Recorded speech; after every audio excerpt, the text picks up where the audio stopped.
الحمد لله نحمده ونستعينه ونستغفره ونؤمن به ونتوكل عليه ونعوذ بالله من شرور أنفسنا ومن سيئات أعمالنا من يهده الله فلا مضل له ومن يضلله فلا هادي له ونشهد أن لا إله إلا الله وحده لا شريك له ونشهد أن سيدنا ومولانا محمدا عبده ورسوله وصلى الله تعالى عليه وعلى آله وأصحابه أجمعين أما بعد فأعوذ بالله من الشيطان الرجيم بسم الله الرحمن الرحيم ادعوني أستجب لكم صدق الله العظيم وقال رسول الله صلى الله عليه وسلم الدعاء مخ العبادة وقال رسول الله صلى الله عليه وسلم الدعاء هو العبادة وقال رسول الله صلى الله عليه وسلم لكل نبي دعوة مستجابة فتعجل كل نبي دعوته وإني اختبأت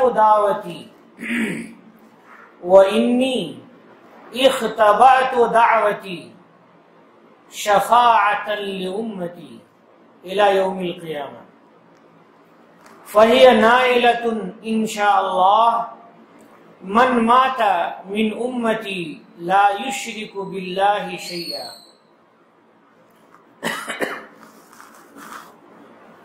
برادران گرامی قدر، آج کے درس حدیث میں میں نے رسول اللہ صلی اللہ علیہ وسلم کی 3 حدیثیں تلاوت کی ہیں اور ان تینوں سے مناسبت رکھنے والی ایک آیت پڑھی ہے۔ عنوان ہے دعا۔ دعا کیا ہے اور دعا کے آداب کیا ہیں اور دعا کی خوبیاں کیا کیا ہیں۔ انبیاء کرام علیہم الصلاۃ والسلام کو بھی اللہ تعالی نے خصوصی طور پر ایک دعا دی تھی قبول کرنے کے لیے کہ ایک دعا جو بھی آپ مانگیں گے وہ قبول ہے۔ آج دعا کا بیان ہے۔ دعا عربی زبان کا لفظ ہے، اردو میں کہتے ہیں مانگنا، اور اردو میں کہتے ہیں بلانا۔ دعا کا ایک مفہوم عبادت ہے۔ دعا کا لفظ قرآن پاک میں بہت سی جگہوں میں آیا ہے، یدعونا، تدعونا، لیدعو وغیرہ وغیرہ۔ تو علامہ سیوطی رحمت اللہ علیہ نے اور علامہ محلی رحمت اللہ علیہ نے دعا کی تفسیر عبادت سے کی ہے، یدعون کی تفسیر یعبدون سے کی ہے۔ اس سے یہ سمجھ میں آتا ہے کہ دعا کے معنی عبادت بھی ہے۔ اور جب ہم حدیث شریف دیکھتے ہیں، جو حدیث شریف میں نے آپ کے سامنے پڑھی، الدعاء مخ العبادت، الدعاء هو العبادت، دعا ہی عبادت ہے۔ یعنی بندے کا اللہ رب العالمین کے سامنے کھڑا ہونا اور مانگنا، یہی اصل عبادت ہے۔ اور اصل بندگی ہے پیغمبر خدا جناب محمد رسول اللہ صلی اللہ علیہ وسلم کی زندگیوں کی خوبیاں بہت ساری ہیں، آپ نے سنی ہے، ہم نے سنی ہے اور لکھی ہوئی ہے کتابوں میں۔ رسول اللہ صلی اللہ علیہ وسلم کے فضائل و کمالات کی انتہا نہیں ہے، لیکن جو سب سے بڑا کمال ہے پیغمبر خدا صلی اللہ علیہ وسلم کا، وہ ہے بندہ ہونا، وہ ہے عبد ہونا۔ یہ سب سے بڑا کمال ہے پیغمبر خدا صلی اللہ علیہ وسلم کا۔ اس لیے اللہ رب العالمین نے اس لفظ سے صرف جناب محمد رسول اللہ صلی اللہ علیہ وسلم کو بلایا ہے۔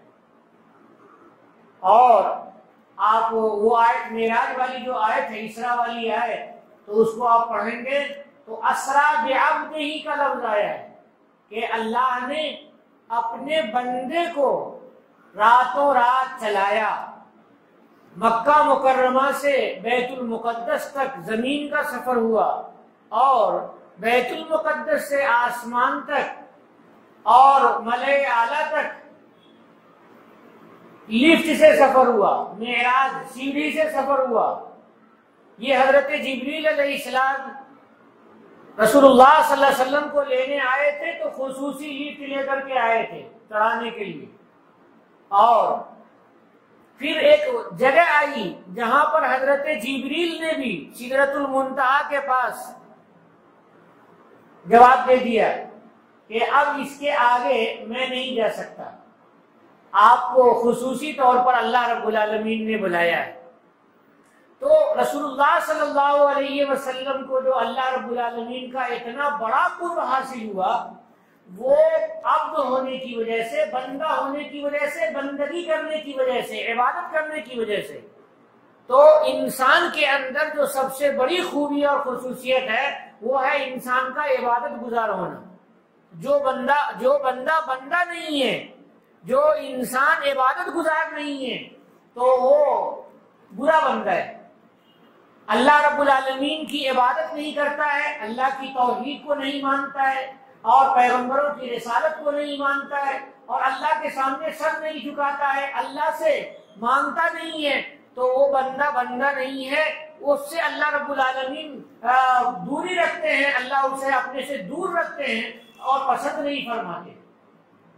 آپ کہیں گے کہ بندے کو اللہ نے دور رکھ رکھا ہے، ہم دیکھتے ہیں کہ نافرمان بندے بھی جلیبیاں کھا رہے ہیں، رسگلے کھا رہے ہیں، اور اے سی میں رہ رہے ہیں، اور دنیا بھر کی نعمتیں اس کے پاس بیٹھ رکھی ہوئی ہیں، پیسے بھی بہت سارے ہیں۔ اس کا جواب یہ ہے کہ وہ اللہ رب العالمین کی طرف سے ڈھیل ہے، اور اللہ رب العالمین کی طرف کی رحمت عامہ کا تقاضا ہے۔ اس دنیا میں اللہ رب العالمین کی رحمت عام ہے، رحمت عامہ، جو مومن کو بھی ہے اور کافر کو بھی ہے اور مشرک کو بھی ہے، فرما بردار کو بھی ہے، نافرمان کو بھی ہے، سب کو اللہ نے دے رکھی ہے۔ لیکن قیامت کے دن جنت کی جو نعمتیں ہوں گی وہ صرف اللہ کے نیک بندوں کو ملے گی، وہاں پر اللہ کی رحمت عام نہیں رہے گی، خاص ہو جائے گی۔ صرف جنتیوں پر اللہ رب العالمین کی نعمت رہے گی، تو وہ رحمت اور وہ نعمت اللہ رب العالمین کی خاص ہوگی بندوں پر، یعنی جنتیوں پر نعمت خاص ہوگی۔ دنیا میں نعمت اللہ کی عام ہے اور رحمت اللہ کی عام ہے، یہی وجہ ہے کہ فرما بردار کو بھی اللہ کھلاتے ہیں اور نافرمان کو بھی اللہ تعالیٰ کھلاتے ہیں۔ فرما بردار کو کھلاتے ہیں شکر ادا کرنے کے لیے، اور نافرمان کو کھلاتے ہیں کہ اللہ رب العالمین کو پہچان تو دو، کھا رہے ہو جس کی اسی کو تو اسی کی تو گاؤ۔ لیکن نافرمان بندے کھاتے ہیں اللہ کی اور گاتے ہیں غیر اللہ کی، بتوں کی گاتے ہیں، لات عزا منات حبل، اور سورج چاند جس کی پوجا کر رہے ہیں اس کی گاتے ہیں۔ یہ اللہ کے کی نعمت کا شکریہ نہیں ہے، ناشکری ہے۔ کبھی اللہ اپنے نیک بندے کو نعمت کم دیتے ہیں، تھوڑی نعمت دیتے ہیں، وہ دیکھتے ہیں کہ اس آزمائش میں بندہ صحیح اترتا ہے یا نہیں اترتا ہے، یعنی صبر کرتا ہے یا نہیں کرتا ہے۔ جب بندہ صبر کرتا ہے تو اللہ رب العالمین خوش ہوتے ہیں۔ تو جو مسلمان بندہ ہے تو اس کے دو پہلو ہیں، ایک صبر کا پہلو ہے، ایک شکر کا پہلو ہے۔ مسلمان بندہ جب اللہ رب العالمین کا شکریہ ادا کرتا ہے تو اس کو نعمت ڈبل مل جاتی ہے۔ لئن شکرتم لازیدنکم، اگر تم شکریہ ادا کرو گے تو ضرور میں بڑھا کر کے دوں گا، اور اگر تم ناشکری کرو گے تو سمجھ لو بہت خطرناک قسم کی سزا میری ہے۔ اللہ رب العالمین کا شکریہ ادا کرتا ہے تو نعمت بڑھ جاتی ہے، اور جب بندہ نعمت نہیں ملی یا کم ملی اور اس پر صبر کیا، کوئی پریشانی آ گئی اس پر صبر کیا، بیماری آ گئی اس پر صبر کیا، اور عزیز قریب کی پریشانی آ گئی اس پر صبر کیا، مال کی کمی ہو گئی اس پر صبر کیا، آسمانی کسی پریشانی میں صبر کیا، زمین میں جو پریشانی ہے اس پہ صبر کیا، آپس میں انسانوں کی پریشانیاں ہیں اس پر صبر کیا، تو صبر کا بدلہ اللہ تعالیٰ جنت دے رکھے ہیں، اور اللہ رب العالمین صبر والوں کے ساتھ ہے۔ ان اللہ مع الصابرین، اللہ رب العالمین صبر والوں کے ساتھ ہے، جمنے والوں کے ساتھ ہے۔ دین اسلام میں جماؤ یہ اللہ کی بہت بڑی نعمت ہے۔ تو بندہ نعمت نہیں بھی پاتا ہے یا کم بھی پاتا ہے، تبھی اپنے پیر کو جمائے ہوا ہے کہ میں اللہ ہی کا ہو کر کے رہوں گا اور صبر کر کے رہوں گا۔ اللہ رب العالمین پھر اس بندے کو یہاں بھی دیتے ہیں اور وہاں بھی دیتے ہیں، نعمت میں بہت عنایت فرماتے ہیں۔ تو میں یہ کہہ رہا تھا کہ ہم بندے ہیں اللہ کے، تو ہمارے اندر بندگی ہونی چاہیے۔ یہ دعا بندگی ہے۔ الدعاء هو العبادت، دعا ہی عبادت ہے اور دعا بندگی ہے۔ اور ایک حدیث شریف جو میں نے پڑھی کہ الدعاء مخ العبادت، مخ کے معنی گودا۔ جیسے ہم اخروٹ لیتے ہیں تو اخروٹ کے اوپر کیا رہتا ہے؟ چھلکا، اور اس کو توڑتے ہیں تو اندر کیا ہے؟ گودا ہے، مغز ہے، لباب ہے، لب ہے۔ عربی میں لب اور لباب بولتے ہیں، اور اردو میں گودا بولتے ہیں۔ آپ لوگ مغز بولتے ہیں، کچھ اور بولتے ہیں، اپنی زبان میں سمجھیے۔ جیسے مثال کے طور پہ سر ہے، کھوپڑی ہے انسان کی، تو اللہ رب العالمین نے مغز رکھ رکھا ہے انسان کے دماغ میں، تو جو اندر کا ہے اس کو مخ بولتے ہیں۔ مخ تو مخ کے معنی بھیجا، جو سر کے اندر رکھا ہوا ہے۔ اسی طرح سے اخروٹ کے اندر جو اندر گودا ہے وہ ہے مخ۔ تو آپ سمجھیں کہ الدعاء مخ العبادت، عبادت کرتا ہے بندہ، روزے رکھ رہا ہے عبادت ہے، نماز پڑھ رہا ہے عبادت ہے، تسبیح پڑھ رہا ہے عبادت ہے، تلاوت کر رہا ہے عبادت ہے، سجدے کر رہا ہے عبادت ہے، صدقہ خیرات کر رہا ہے عبادت ہے، حج کر رہا ہے عبادت ہے، عمرہ کر رہا ہے عبادت ہے۔ عبادت کر رہا ہے بندہ اللہ رب العالمین کی عبادت کر رہا ہے۔ اس عبادت میں جو دعا ہے وہ اللہ سے خصوصی تعلق کا ذریعہ ہے، اللہ سے خصوصی تعلق کا ذریعہ دعا ہے۔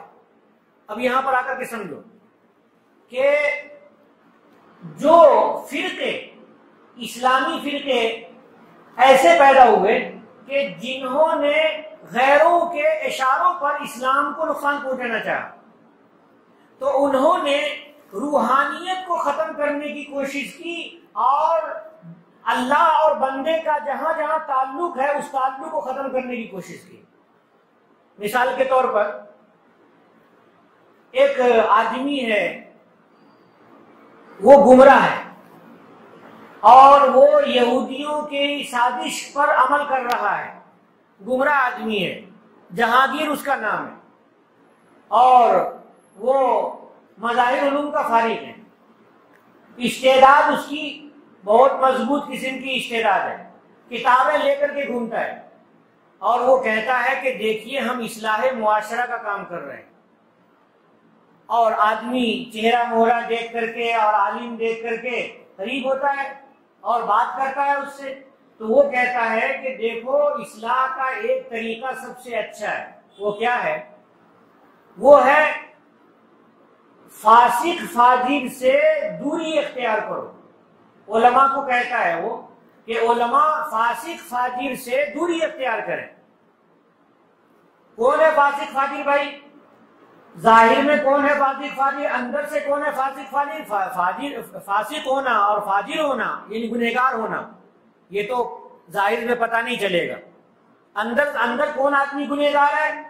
وہ اندر کو دیکھیں گے، اندر کو ہم نہ دیکھتے ہیں دوسرے سامنے والے کے، نہ سامنے ہمارے اندر کو دیکھ رہا ہے۔ سامنے تو لباس دکھ رہا ہے اور سامنے تو چہرہ گورا دکھ رہا ہے۔ وہ بندہ کہتا ہے کہ جو ظاہری گناہ ہیں ان ظاہری گناہوں کو دیکھو، کہ جو لوگ ظاہری گناہ کر رہے ہیں ان کا بائیکاٹ کرو۔ تو بائیکاٹ کرو گے تو کیا ہو جائے گا؟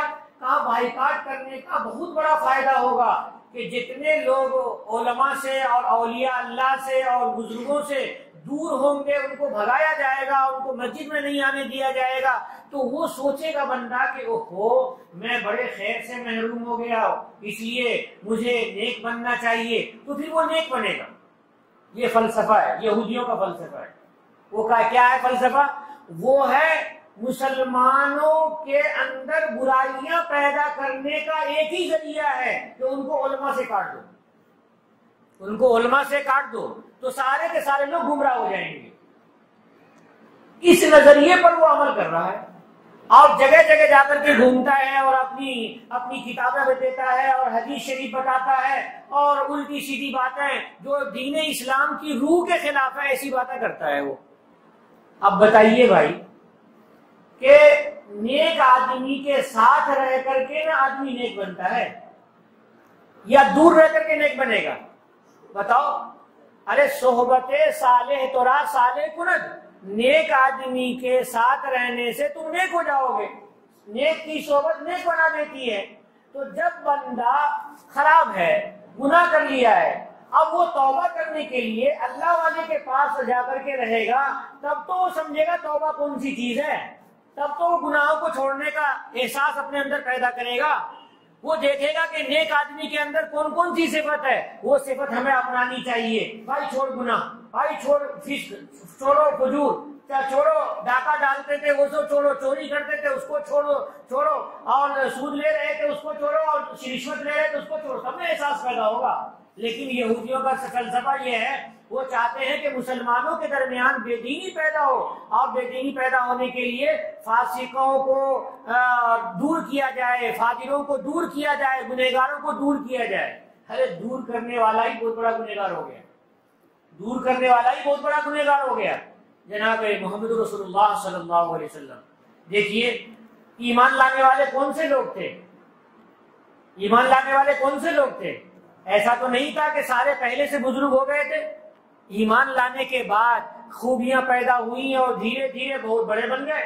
حضرت نوح علیہ السلام کے اوپر جو ایمان لانے والے کون لوگ تھے؟ کوئی شیخ صاحب تھے؟ نہیں، وہ تو ویسے ہی لوگ تھے جو سڑکوں پہ رہ رہے ہیں، کوئی چھوٹے موٹے کام کر رہے ہیں، چھوٹی موٹی مزدوریاں کر رہے ہیں اور وہ آ کر کے ایمان لا رہے ہیں۔ تو جب بندہ نیک کے ساتھ رہے گا تو نیک بنے گا، تو وہ نیکوں سے کاٹتا ہے۔ یہ ایک مثال ہے۔ دوسری مثال ہے کہ کچھ لوگ ہیں وہ کہیں گے کہ فرض نماز کے بعد دعا کرنا نہیں ہے دعا کرنا، تو فرض نماز پڑھیں گے اٹھ کے چلے جائیں گے، دعا کرنا نہیں ہے۔ ٹھیک ہے بھائی، نہیں ہے۔ یہ بتا بندہ کہ تو عربی جانتا ہے یا نہیں جانتا ہے؟ نہیں جانتا ہے۔ تو جب نماز پڑھی تھی شروع سے آخر تک جو نماز پڑھی تھی، نماز کی کوئی بات سمجھ میں آئی؟ نہیں سمجھ میں آئی۔ تھوڑا بڑا سمجھ میں آیا کہ اللہ اکبر، اللہ بڑے ہیں اور سبحان اللہ وغیرہ وغیرہ کچھ سمجھ میں آیا، الحمدللہ بھی تھوڑا سمجھ میں آیا، بقیہ کچھ اللہ سے مانگا کیا نماز میں؟ تو دعا تو پڑھے تھے مگر وہ دعا سمجھ میں نہیں آئی۔ دعا سنی تھی، دعا سمجھ میں نہیں آئی، قرأت سنی تھی، قرأت سمجھ میں نہیں آئی۔ اب دیکھو بندہ نماز میں اللہ رب العالمین کے سامنے ہے اور وہ نماز پڑھ لیا ہے، نماز پڑھنے کے بعد اب روحانیت کا ایسا وقت آ گیا، اللہ کے قرب کا ایسا وقت آ گیا کہ بندہ اللہ سے جو مانگے گا اللہ دیں گے، اب لینے کا وقت آیا ہے۔ تو اب بندہ کہتا ہے اے اللہ میرے سارے گناہ معاف کر دیجئے، جو نماز پڑھا ہوں اس میں جو کمی رہ گئی ہے اللہ اس کو بھی معاف کر دیجئے اور اپنا قرب عطا فرمائیے، اور اے اللہ میں پریشان ہوں، ہمارے بیمار ہوں تو میرے شفا دے دیجئے، اور محتاج ہوں میری محتاجی دور کر دیجئے، اور مجھے میری فلاں ضرورت ہے اسے پوری کر دیجئے، فلاں ضرورت ہے، فلاں کام ہے، سب کر دیجئے۔ اب اللہ رب العالمین سے بندے کے ملنے کا ٹائم ہے۔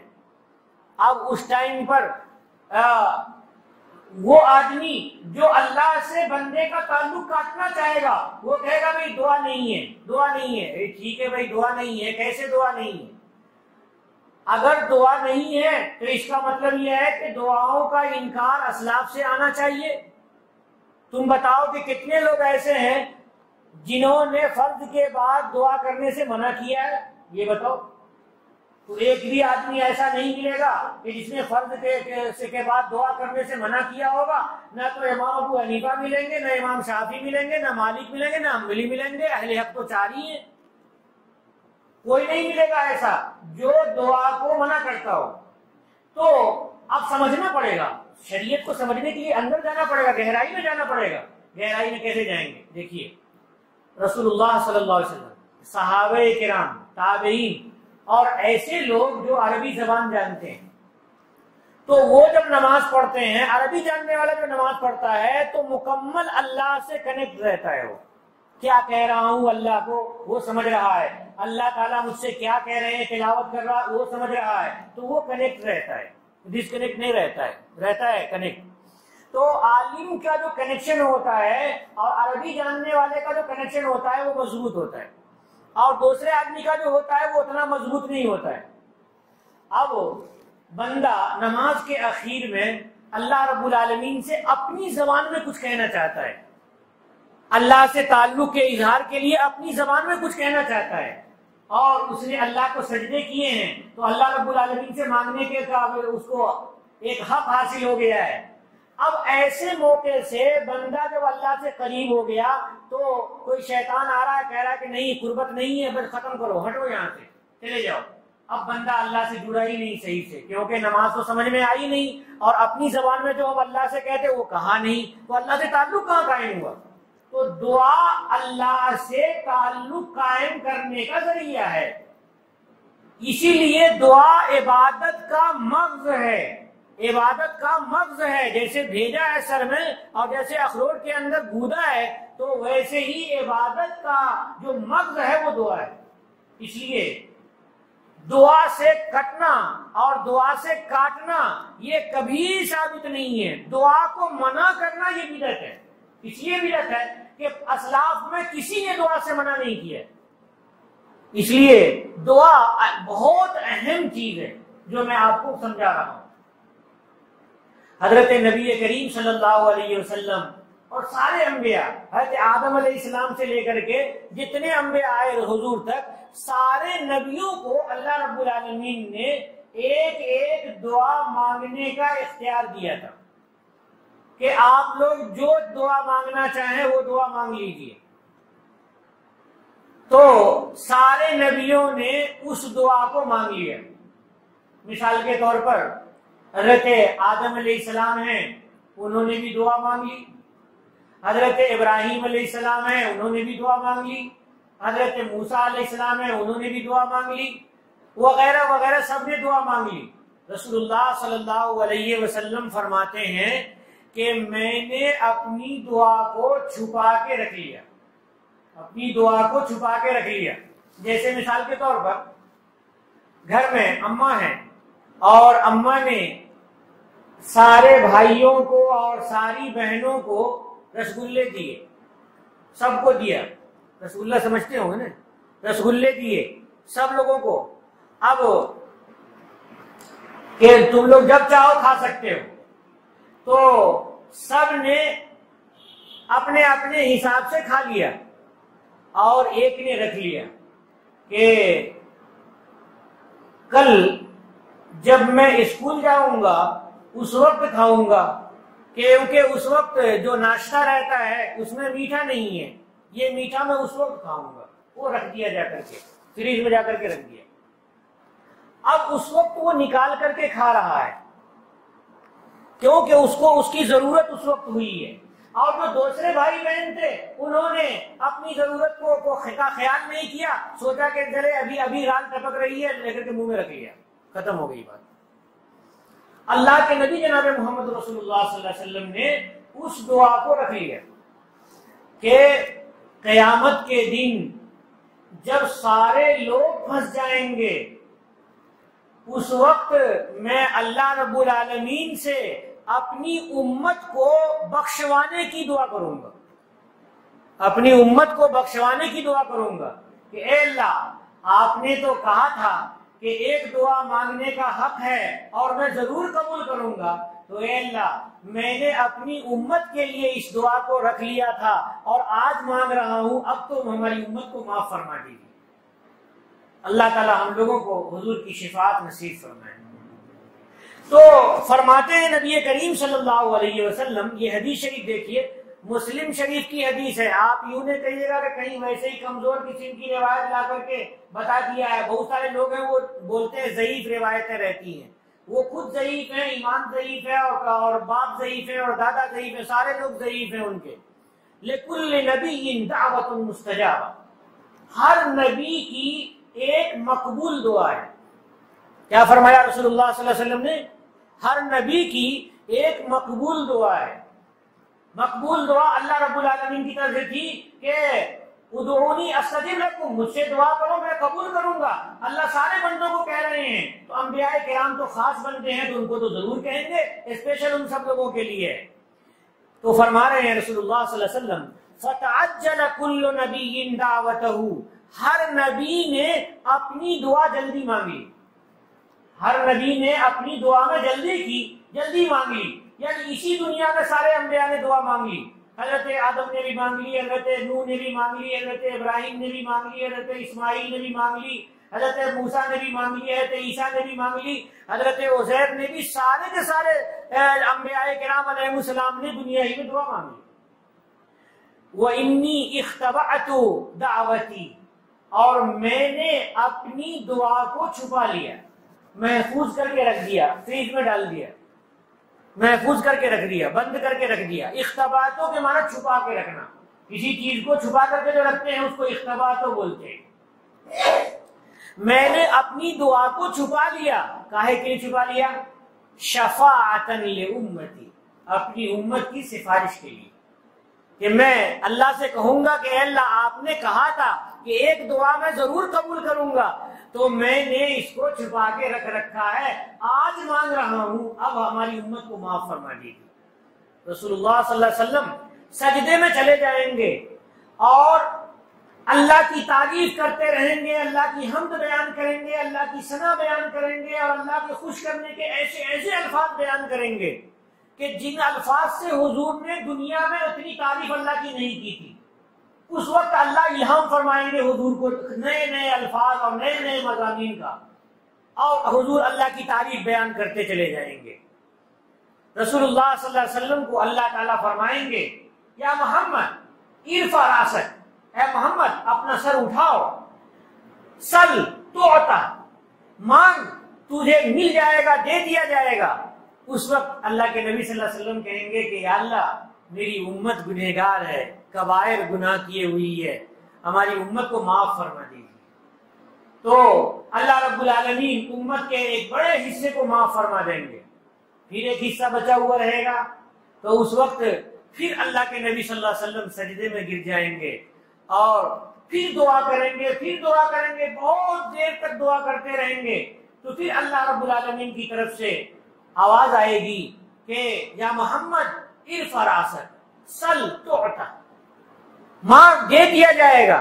اس طرح سے اللہ کے نبی صلی اللہ علیہ وسلم کئی مرتبہ دعا کریں گے، کئی مرتبہ سجدہ کریں گے اور پوری امت کو معاف فرمائیں گے۔ فرماتے ہیں وَإِنِّي اخْتَبَعْتُ دعوتی شفاعۃ لامتی الی یوم القیامہ، میں نے اپنی دعوت کو، اپنی دعا کو چھپا کے رکھ لیا قیامت کے دن اپنی امت کی سفارش کرنے کے لیے، اپنی امت کی سفارش کرنے کے لیے۔ اس لیے ضرور دعا کرتے رہنا چاہیے کہ اے اللہ ہمیں رسول اللہ صلی اللہ علیہ وسلم کی شفاعت نصیب فرما۔ حضور کے اوپر درود شریف پڑھنے والا شفاعت کا مستحق ہوگا، میں نے بتایا تھا نا، اذان کے بعد کی دعا پڑھنے والا شفاعت کا مستحق ہوگا، حضور کے سامنے کھڑے ہو کر کے سلام پڑھنے والا اور روضہ اقدس پہ حاضری دینے والا شفاعت کا مستحق ہوگا۔ تو بہت سارے لوگ ہیں جو شفاعت کے مستحق ہوں گے۔ فرماتے ہیں رسول اللہ صلی اللہ علیہ وسلم، یعنی یہ خصوصی طور پر، وہ اعزازی طور پر ان کو اسپیشل قبول ہوگا۔ اور جو لوگ دور ہوں گے اور لیکن ایمان رکھتے ہوں گے رسول اللہ صلی اللہ علیہ وسلم پر، تو ان کو بھی اللہ کے نبی صلی اللہ علیہ وسلم معاف کروائیں گے. یہ حضور کا احسان ہم لوگوں کے اوپر. فَهِيَ نَائِلَةٌ إِن شَاءَ اللَّهُ مَن مَاتَ مِنْ أُمَّتِي لَا يُشْرِكُ بِاللَّهِ شَيْئًا. تو یہ دعا یقیناً ملنے والی ہے انشاءاللہ. حضور فرما رہے ہیں انشاءاللہ، یہ دعا انشاءاللہ ضرور ملنے والی ہے میری اس امت کے فرد کو جو مرے اس حالت میں کہ وہ اللہ کے ساتھ کسی کو شریک نہ کر رہا ہو، اللہ کے ساتھ وہ کسی کو شریک نہ کر رہا ہو. پڑھیے اشہد ان لا الہ الا اللہ واشہد ان محمدًا عبدہ ورسولہ، کہ اے اللہ میں آپ کو ایک مانتا ہوں، اس کی گواہی دیتا ہوں اور آپ کے ساتھ کسی کو شریک نہیں کرتا ہوں، اور جناب محمد رسول اللہ صلی اللہ علیہ وسلم کو آخری نبی مانتا ہوں.